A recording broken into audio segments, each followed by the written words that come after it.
Oke, kita sekarang ini kan lagi dalam keadaan krisis, ya kan? Ini sih bukan krisis lagi, benar-benar sangat menakutkan, ya. Tetapi tiap hari Tuhan itu berfirman buat kita. Jadi ketika kita sungguh-sungguh dekat dengan Tuhan, sungguh-sungguh melekat dengan Tuhan, maka kita mudah untuk mendengar apa yang Tuhan sampaikan buat kita. Bukan hanya lewat hamba Tuhan, tapi lewat banyak hal Dia bisa berbicara kepada kita. Ketika kita berdoa, ketika kita baca firman, ketika kita berkumpul begini, ya, banyak cara Tuhan berbicara kepada kita. Nah, siang hari ini Tuhan datang untuk berbicara kepada kita semua.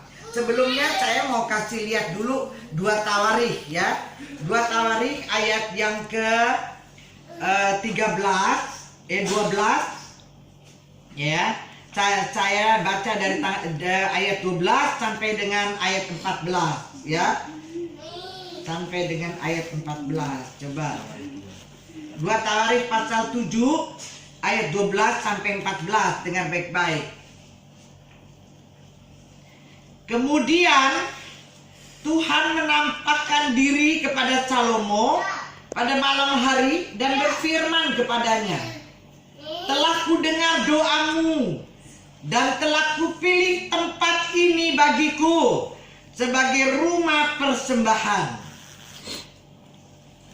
Bila mana aku menutup langit sehingga tidak ada hujan, dan bila mana aku menyuruh belalang memakan habis hasil bumi, dan bila mana aku melepaskan penyakit sampar di antara umatku, dan umatku yang ada di sini yang atasnya namaku disebut merendahkan diri," artinya berdoa dan mencari wajahku, lalu berbalik dari jalan-jalannya yang jahat, maka aku akan mendengar dari surga dan mengampuni dosa mereka serta memulihkan negeri mereka.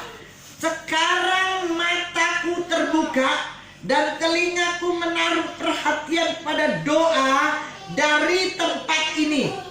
Sekarang telah kupilih dan kukuduskan rumah ini supaya namaku tinggal di situ untuk selama-lamanya. Maka mataku dan hatiku akan ada di situ sepanjang masa.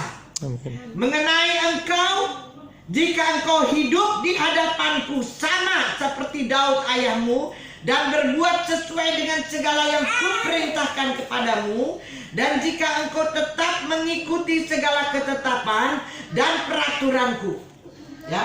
Jadi firmannya begini, rumah yang Tuhan sudah tetapkan untuk kita berdoa, ya, Tuhan hadir bersama dengan kita. Ketika kita berdoa mencari wajah Tuhan, Dia dengar. Tadi firman, Dia dengar doa kita. Ketika kita berbuat salah di hadapan Tuhan, dengar baik-baik, kita nggak tahu apa yang pernah kita buat, ya kan? Kemarin, lusa dan sebagainya.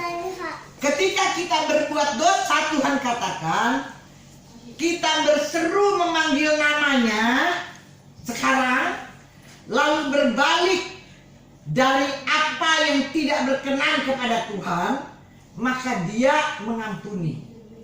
Jadi jangan lagi mikirin yang sudah lalu, ya.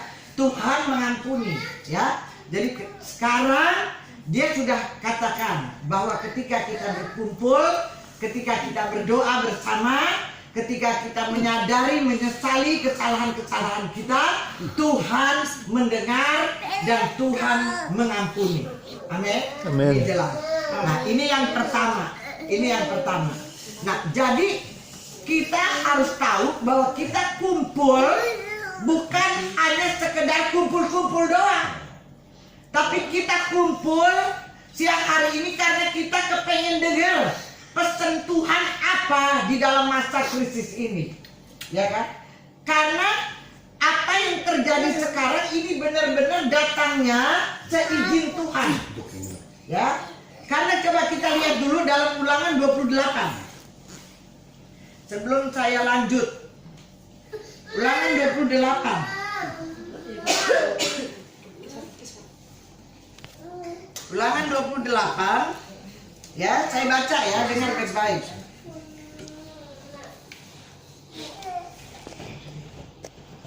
Ayat 21. Tuhan akan melekatkan penyakit sampar kepadamu, yaitu bangsa yang tidak mau bertobat, sampai dihabiskannya engkau dari tanah kemana engkau pergi untuk mendudukinya. Ayat 22. Tuhan akan menghajar engkau dengan batu kering, demam kepalu, sakit radang, kekeringan, hama, dan penyakit jantung. Semuanya itu akan memburu engkau sampai engkau binasa. Tuh kan. Jadi ini semua seizin Tuhan. Bagi siapa? Bagi mereka, yaitu bangsa-bangsa yang tidak mau bertobat, yang tidak mau mengenal Allah dengan sungguh-sungguh dan benar.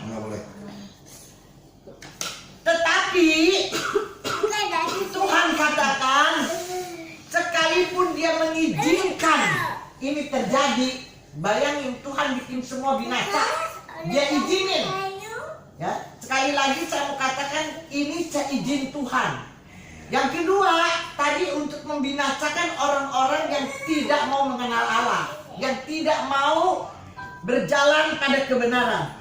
Yang kedua, Tuhan izinkan ini terjadi supaya gereja Tuhan, anak-anak Tuhan, termasuk kita ini, ya, lebih lagi bersekutu dengan Tuhan, lebih dekat dengan Tuhan. Itu yang dia mau. Karena dia tahu selama ini mungkin kita jauh dari Tuhan. Kita cuek, kita ogah-ogahan, ya. Kita nggak mau mendisiplinkan diri untuk dekat dengan Tuhan, berdoa, memuji, menyembah, beribadah kepada Tuhan dengan baik dan benar, ya. Sehingga dia harus lakukan ini sebab dia Allah yang cemburu. Dia nggak mau kita beribadah kepada hal-hal yang lain. Dia nggak mau kita beribadah kepada dunia. Dia nggak mau kita beribadah kepada uang. Dia nggak mau kita menyembah hal-hal duniawi. Dia mau kita menyembah Dia, titik. Nah, karena dia cemburu, dia izinkan ini supaya kita berbalik sama Dia, supaya kita lebih dekat sama Dia, lebih lagi akrab dengan Dia, lebih lagi bersekutu dengan Dia, lebih lagi berdoa, lebih. Itu yang dia mau sekarang. Dia izinkan. Nah, ini yang harus saya sampaikan siang ini buat kita supaya kita tahu apa yang sedang terjadi sekarang. Jadi kita nggak usah heran karena memang hal ini memang akan terjadi dan sudah tertulis. Nah, jadi kita sekarang sebagai anak-anak Tuhan kita udah tahu kenapa Tuhan izinkan semua ini terjadi. Yang pertama sekali lagi untuk bangsa-bangsa yang tidak mengenal Allah, sehingga mereka boleh berbalik dan bertobat dari kejahatan mereka. Mereka boleh mengenal Tuhan, mereka boleh mengenal anak Allah, supaya semua lutut bertelut menyembah kepada Yesus Kristus, dan semua lidah mengaku bahwa Yesus adalah Tuhan dan Raja di atas segala raja. Amen. Itu yang dia mau. Yang kedua, dia izinkan semua ini terjadi supaya kita sebagai gereja Tuhan, sebagai anak-anak Tuhan lebih akrab lagi bergaul dengan Tuhan, lebih banyak berdoa, lebih lagi bersekutu, lebih lagi dekat dengan Tuhan, lebih mengutamakan Tuhan di atas semuanya. Itu yang Tuhan mau. Nah, itu buat yang pertama. Terus saya dapat wahyu dari Tuhan dan saya tanya, apa sih itu COVID? Apa sih COVID-19? Ya, ini wahyu sendiri yang Tuhan kasih. Kenapa harus 19? Ya kan? Kalau COVID kita udah tahu apa? Christ over virus. Ya, artinya apa? Kristus over apa? Di atas, ya. Melampaui, ya, di atas, melampaui virus. Dia di atas virus. Ya, terus Tuhan Yesus juga di atas infeksi. Ya, di atasnya. Jadi ini Tuhan kasih tahu. Lalu supaya anak Tuhan jangan sampai pada ketakutan. Takut boleh, ketakutan nggak boleh. Sebab kalau orang ketakutan jadi stres berat nanti, ya kan? Nah, jadi Tuhan mau ingatkan bahwa Christ is over virus, over infection, and over apa? Di atas kematian, death. Di atas kematian ini dikasih kekuatan supaya kita ngerti. Kemudian saya tanya, Tuhan 19 itu apa? Saya penasaran, saya nggak mau dengar apa yang dunia ngomong. Saya hanya mau dengar apa yang Tuhan ngomong. Lalu Tuhan kasih saya buka dalam Wahyu 19 ayat yang ke-19. Nah, itu yang Tuhan langsung Tuhan bilang buka Wahyu pasal 19 ayat 19. Nah, langsung ya dikatakan begini. Ya. Dan aku melihat binatang itu dan raja-raja di mana? Di bumi, serta tentara siapa? Tentara mereka telah berkumpul untuk apa? Melakukan peperangan. Melakukan peperangan melawan siapa? Melawan penunggang kuda itu dan tentaranya. Penunggang kuda itu siapa? Nah, kita lihat dulu penunggang kuda. Ayat 11. Lalu aku melihat surga terbuka, sesungguhnya ada seekor kuda putih dan ia yang menungganginya bernama apa? Yang setia dan yang benar. Ia menghakimi dan berperang dengan adil, dan matanya bagaikan nyala api, dan di atas kepalanya terhadap banyak mahkota, dan padanya ada tertulis suatu nama yang tidak diketahui seorang pun kecuali ia sendiri, dan ia memakai jubah yang telah dicelup dalam darah, dan namanya ialah apa? Firman Allah. Itu dia kuda putih. Siapa yang berkumpul sekarang? Binatang, gambaran setan, ya, bersama dengan antek-anteknya lagi berkumpul di bumi seluruh dunia ini, bukan cuma nasional, internasional. Bayang, dia berkumpul bersama tentara-tentaranya untuk apa ditulis itu? Untuk melawan si penunggang kuda putih, melawan Yesus. Dunia sedang melawan Yesus, benar nggak? Dan melawan tentaranya Yesus. Siapa tentara-tentaranya Yesus? Kita ini tentara-tentaranya Yesus. Kita ini gereja-gerejanya Tuhan.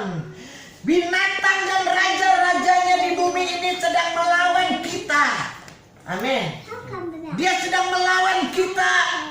Dia akan terus berjuang dengan segala macam cara untuk menjatuhkan Yesus, menjatuhkan anak-anak Tuhan, menjatuhkan gereja. Ini kerjaan dia. Ini yang Oma dapat dari Tuhan. Wahyu pasal 19 ayat 19. Ya. Nah, jadi oleh karena itu Oma katakan, karena kita udah tahu kebenaran, ya, Tuhan Yesus katakan kepada kita semua anak-anaknya, gereja-gerejanya, jangan takut. Wahyu pasal 1 ayat 17 sampai 18. Tuhan katakan jangan takut. Aku adalah Tuhanmu. Aku adalah Alfa dan Omega. Aku adalah yang awal dan yang akhir. Tidak ada yang lain sebelum aku dan sesudah aku. Hanya aku, Yesus katakan. Dia katakan jangan takut. Tadi udah dikasih tahu. Walaupun harus terjadi, tetapi kita punya Yesus yang luar biasa. Amin. Nah, dia sudah katakan aku ada di atas semuanya. Aku ada di atas semuanya. Aku adalah raja di atas segala raja. Aku adalah Alfa dan Omega, yang awal dan yang akhir. Tuhan katakan jangan kamu takut. Amin. Ya, jangan kamu takut. Nah, kalau Oma lihat sebelum saya terusin, jangan kita katakan, oh, gak usah takut kalau begitu udah, gue mau pergi-pergi aja dan sebagainya. Gak usah, kita selebor-selebor aja, salah. Itu bukan artinya jangan takut. Kalau Tuhan bilang jangan takut, berarti dia katakan bahwa kita ada dalam perlindungannya. Amin. Nah, kalau kita berada dalam perlindungannya, kita mesti taat dan tunduk pada peraturannya. Amin. Nah, peraturannya Tuhan adalah disiplin, bukan peraturan yang kocar-kacir atau seenak beroknya jalan ke sana kemari. Ya kan? Tuhan katakan jaga kebersihan, jaga kesehatan. Kalau Tuhan sudah bilang kamu harus aku lindungin, kamu berada dalam rumahmu, kamu berdoa bersama-sama, bersekutu bersama-sama, jangan kumpul sama orang-orang di luar. Nah, ya kan? Ini adalah perintah dari Tuhan. Kenapa saya bilang dari Tuhan? Karena Tuhan sampaikan kepada pemerintah. Dan pemerintah, firman Tuhan dalam Roma katakan bahwa kita harus tunduk kepada pemerintah. Kalau pemerintah bilang A, tetapi perkataan pemerintah adalah benar, perkataan pemerintah itu adalah pemerintah yang takut akan Tuhan, maka kita pasti akan mau melakukannya. Kecuali pemerintah ngajarinnya nggak benar. Ya, nah itu dia. Jadi katakan jangan takut. Ya, Allahku adalah Alfa dan Omega. Dalam Wahyu pasal 5 ayat 5 dikatakan, anakku jangan engkau menangis. Banyak anak Tuhan saat ini sedang menangis. Mungkin karena ketakutan, kebingungan, kekhawatiran, kecemasan. Bahkan mungkin udah pada nggak punya makanan karena semua diborong. Semua orang-orang yang berduit, ya kan? Semua supermarket, ya semua diborong, ya kan? Orang-orang yang kepengen makan, kepengen apa, kepengen beli, udah nggak punya apa-apa. Mungkin banyak saat ini anak Tuhan juga yang menangis. Tapi siang ini firman Tuhan katakan jangan menangis anakku, karena singa dari Yehuda, tunas Daud telah merebut kemenangan dan telah menang. Enggak, telah. Berarti kita harus tahu, gak usah takut, gak usah menangis, ya. Karena kita punya Alfa dan Omega, kita punya Tuhan Raja di atas segala raja, kita punya Juru Selamat Tuhan Yesus. Ketika kita berseru memanggil namanya, dia pasti akan tolong kita. Amin. Ya, jadi ini sudah jelas. Kemudian di dalam Sefania 3 ayat 17 juga dikatakan, janganlah takut, Tuhan Allahmu ada di antara kamu. Tuh. Tuhan ada di antara dalam rumah tangga kamu, di dalam keluarga kamu. Tuhan Allah juga ada di sini. Tuhan Allah ada di antaramu. Karena ini yang ngomong bukan saya. Yang ngomong adalah Tuhan sendiri firman-Nya. Ya. Jangan takut. Berulang-ulang kali Tuhan katakan jangan takut. Aku ada di antara kamu. Ah, itu pasti. Amin. Kemudian di dalam Kolose pasal 2 ayat 15. Coba lihat, Kolose pasal 2 ayat 15. Ia telah melucuti pemerintah-pemerintah dan penguasa-penguasa dan menjadikan mereka apa? Tontonan umum atas kemenangannya. Tuh kan luar biasa. Dia ini di atas pemerintah-pemerintah dan penguasa-penguasa. Dan dia sudah membuat kemenangan dan sudah merebut kemenangan yang luar biasa dan membuat dunia ini menjadi tontonan atas kemenangannya. Nah, jadi apalagi yang harus kita takuti? Yang penting kita ikutin cara Tuhan, ya kan? Kalau kita mau dilindungi, mau dijaga, kita harus taat, ya. Amen. Jangan neko-neko, ya. Pokoknya ikutin aja cara Tuhan.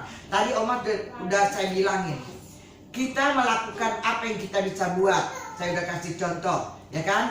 Cuci tangan, jaga kesehatan, minum obat vitamin, jaga supaya kita jangan kumpul-kumpul di luar, jangan kotor-kotor. Kalau habis pegang uang cuci tangan, ya kan? Habis dari luar cuci tangan, cuci muka, cuci kaki, ganti baju, ya. Ini penting. Ini yang kita bisa buat, ya kan? Bisa kan? Ada hal yang nggak bisa kita buat. Virusnya nggak kelihatan. Sekarang gue tahu nggak ada virus di sini? Hah? Nggak tahu, kita nggak tahu, kamu juga nggak nggak tahu mungkin ada virus anak saya itu kamu nggak tahu, ya kan? Kita nggak tahu.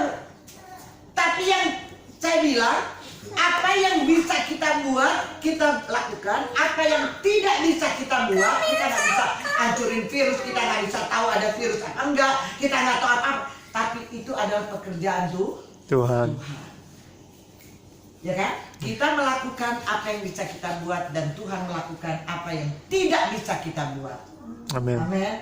Ya, jadi kita jangan jadi kayak orang stres, ya. Pokoknya Tuhan katakan, aku ada di tengah-tengah kamu. Jangan takut, jangan menangis. Aku adalah Alfa dan Omega. Dan Tuhan katakan bahwa Dia telah melucuti pemerintah-pemerintah dan penguasa-penguasa, dan Dia telah menjadikan mereka tontonan umum atas kemenangannya. 1 Korintus 15 ayat 54 sampai 56. Dan sesudah yang dapat binasa itu mengenakan yang tidak dapat binasa, dan yang dapat mati mengenakan yang tidak dapat mati. Maksudnya kamu udah diubah menjadi anak Tuhan, sudah lahir baru, ya, kamu sudah diubah sekarang, ya. Maka akan genaplah firman Tuhan yang tertulis, maut telah ditelan dalam kemenangan. Maut tidak berkuasa lagi atas kita. Bilang, maut tidak berkuasa lagi atasku. Maut tidak berkuasa lagi atasku. Maut tidak berkuasa lagi atasku. Maut tidak berkuasa lagi atasku. Maut tidak berkuasa lagi atas keluargaku. Maut tidak berkuasa lagi atas keluargaku. Maut tidak berkuasa lagi atas rumah tanggaku. Maut tidak berkuasa lagi atas rumah tanggaku. Beri kemuliaan dulu buat. Amin. Enggak berkuasa. Ini jelas firman. Kenapa? Karena kamu sudah diubah. Kita ini udah diubah semua. Yang dulu udah mati. Sekarang kita hidup dalam hidup yang baru dalam Kristus. Amin. Berarti maut udah gak berkuasa sama kita. Maut gak berkuasa sama kita. Ya kan? Saya mau bilang ya, sekalipun virus itu ada di dalam kita misalnya, firman Tuhan udah jelas katakan, racun maut sekalipun tidak akan ada yang dapat membahayakan kita. Amin. Firman yang bilang, bukan saya yang bilang, firman. Ya, jadi jelas ini, ya, kita nggak perlu ketakutan. Takut boleh, itu manusiawi, tetapi jangan sampai kita ketakutan. Ya, 2 Timotius pasal 1 ayat 10.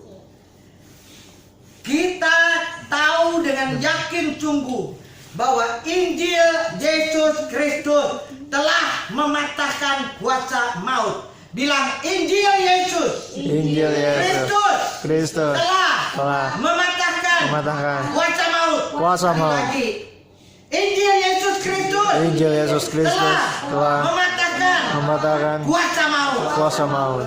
Amin. Tugas kita sekarang bersyukur sama Tuhan yang luar biasa. Amin. Ya, sangat luar biasa. Matius 16 ayat 18. Di atas batu karang ini aku akan mendirikan jemaatku, dan alam maut tidak akan menguasainya. Amin. Bilang, alam maut tidak dapat menguasainya. Beri kemuliaan dulu. Amin. Ini firman sangat luar biasa. Maka dari itu, nasihat dari Tuhan adalah supaya kita lebih lagi dekat dengan Tuhan, lebih lagi baca firman, lebih lagi berdoa, lebih lagi utamakan Tuhan di atas semuanya. Hal apapun boleh terjadi, badai boleh mengamuk, virus boleh mengamuk, apapun boleh mengamuk, tapi kita tidak takut akan apapun, karena Tuhan sudah utus malaikat-malaikatnya untuk menjaga kita, melayani kita, mengawal kita, menatang kita di atas tangannya. Kaki kita tidak akan terantuk kepada batu, karena kita pastikan bahwa Tuhan Yesus adalah benteng kita. Tuhan Allah adalah kekuatan kita. Dia adalah kubu pertahanan kita. Dia adalah perlindungan kita. Kita hanya berseru dalam nama Tuhan, Dia pasti dengar doa kita. Dia pasti kabulkan doa kita. Bahkan Tuhan katakan, walaupun 1000 orang rebah di sisi kita, 10.000 di sebelah kanan kita, tidak akan ada yang dapat membahayakan kita. Kita hanya menonton. Bilang, saya hanya menonton. Saya hanya menonton. Saya hanya menonton. Saya hanya menonton. Saya hanya menonton. Saya hanya menonton. Orang-orang Amin. yang rebah yang mati, yang binasa, yang kesak. Kita cuma nonton doang. Tapi itu tidak akan datang pada kita. Firman Tuhan Mazmur 91. Malapetaka, mara bahaya, kecelakaan, apalagi penyakit sampar yang busuk, penyakit menular yang mengamuk di waktu malam, di waktu siang, waktu sore, waktu pagi, nggak peduli. Tidak ada yang dapat membahayakan kita. Beri kemuliaan buat Tuhan. Amin. Nggak ada. Tuhan nggak ada. Bahkan firman Tuhan sudah bilang bahwa Dia memberikan kita kunci kerajaan surga. Apa yang kita ikat di dunia terikat di surga. Apa yang kita lepaskan di dunia akan terlepas di surga. Kita bahkan punya kuasa untuk melangkahi singa dan ular naga. Beri kemuliaan buat Tuhan. Jangan menangis. Aku adalah Alfa dan Omega. Aku adalah singa dari Yehuda yang telah mengalahkan maut, yang telah merebut kemenangan buat kamu, buat kita semua. Kita bersyukur. Dan firman Tuhan katakan di dalam Roma 16 ayat 20. Coba kita lihat. Jangan takut, Allah sumber damai sejahtera akan menghancurkan iblis di bawah kakimu. Tuh, apa kurang lagi? Tuhan sendiri yang berfirman bahwa Allah sumber damai sejahtera akan menghancurkan si iblis yang membawa penyakit sampar, penyakit virus, penyakit menular yang merusak, menghancurkan, membinasakan, mematikan. Tuhan Allah sendiri akan menghancurkan kuasa iblis itu dalam nama Yesus Kristus. Haleluya. Amin. Dia sendiri akan menghancurkan. Sebab Dia adalah sumber damai sejahtera kita yang luar biasa. Ya, Dia akan menghancurkan iblis dan itu akan terjadi di bawah kaki kita. Ada yang di bawah kaki kita, coba tunjukin. Di bawah kaki kita. Di bawah kaki kita. Gal-galannya juga yang di bawah kaki itu kan jijik, ya kan? Ya, kita sangat bangga dan bersyukur sama Tuhan, ya. Jadi, saudaraku, ya. Jangan saudara membiarkan kemenangan ini juga wahyu yang Tuhan kasih. Tuhan katakan juga kepada kita semua siang hari ini. Jangan biarkan kemenanganmu digagalkan orang-orang yang pikirannya dunia. Sekali lagi, jangan biarkan kemenanganmu dikalahkan oleh orang-orang yang pikirannya duniawi. Jangan dengerin orang maksudnya. Lebih baik kita dengar apa yang Tuhan katakan. Amin. Apa yang firman Tuhan katakan. Amin. Itu jauh lebih baik dari segala-galanya, ya. Jadi sekali lagi firman Tuhan katakan jangan takut, jangan menangis. Aku adalah Alfa dan Omega. Aku adalah awal dan yang akhir, ya. Aku telah merebut kemenangan. Aku adalah singa dari Yehuda yang sudah mengalahkan maut. Dan Allah sumber damai sejahtera telah menghancurkan iblis di bawah kaki kita. Kita nggak perlu takut akan apapun. Tetapi tentunya apa yang Tuhan mau kita buat sekarang adalah terus berdoa, terus bersekutu dengan Bapa di surga, terus bersandar kepadanya, terus berharap kepadanya, karena kita percaya bahwa setiap orang yang bersandar dan berharap kepada Tuhan Allah di dalam Kristus Yesus tidak akan pernah dikecewakannya. Kita tidak akan pernah dikecewakannya. Kita tidak akan pernah dikecewakannya. Amen. Di dalam Yesus kita punya pengharapan yang luar biasa, pengharapan yang luar biasa, pengharapan yang membuat kita hidup, bukan pengharapan yang membuat kita mati. Amin. Jadi Tuhan mau, ya, lewat masalah, lewat krisis yang sedang terjadi ini, kita lebih banyak berdoa, lebih banyak bersekutu dengan Bapa, lebih bersandar kepada Tuhan, lebih berharap kepada Tuhan, dan terus berpegang teguh pada janji-janji Tuhan. Amen. Karena Allah kita Allah yang setia, ya. Pastikan bahwa kita selalu duduk dalam lindungan Tuhan, dalam naungan Allah yang Maha Kuasa. Pastikan bahwa Allah adalah tempat perlindungan kita.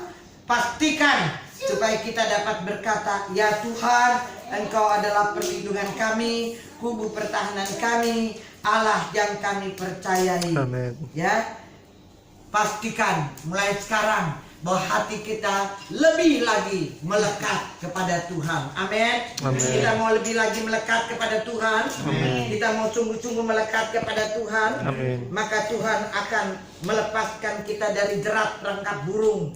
Dia akan melepaskan kita dari sampar yang busuk, sehingga kita punya hati tidak perlu takut dan khawatir akan apapun juga. Sekarang kita tutup mata, kita berdoa.